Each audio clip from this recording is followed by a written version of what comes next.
I was listening to this interview with Gabor Mate, with Russell Brand.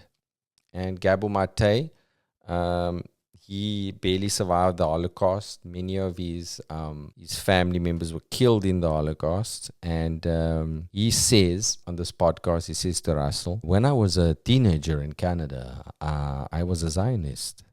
The dream of the Jewish people resurrected in their historical homeland, and the barbed wire of Auschwitz being replaced by the boundaries of a Jewish state with a powerful army.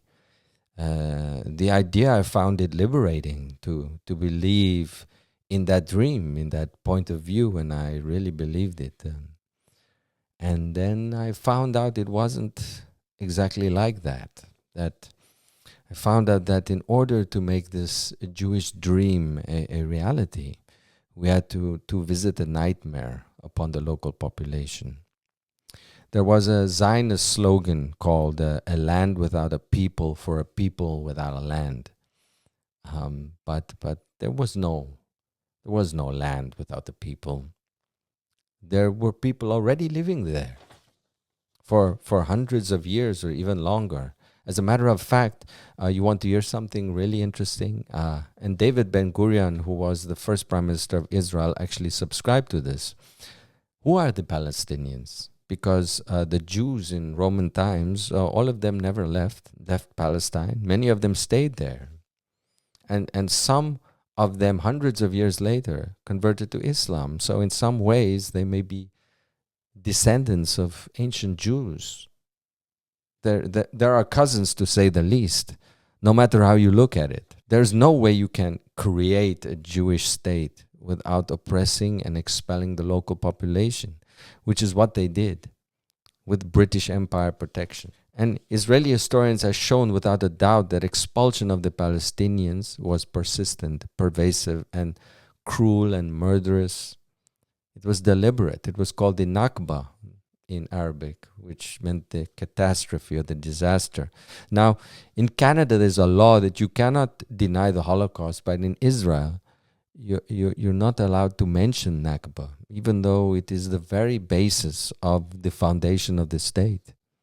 So, once I became aware of all of this, we created this beautiful dream, but we imposed a nightmare on someone else.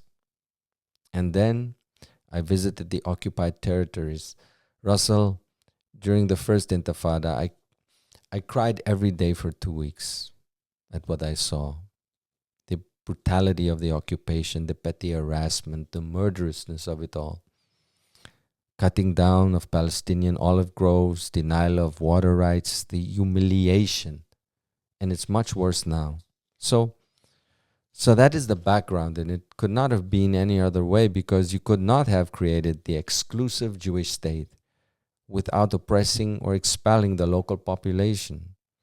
It's the largest and longest ethnic cleansing operation in the 20th, 21st century. And who are these people in Gaza? It's a small area with multiple hundreds of thousands of people. Who are these people? They're the direct descendants, the direct kids and grandkids of people that were expelled from what we now call Israel. And here's the outrage.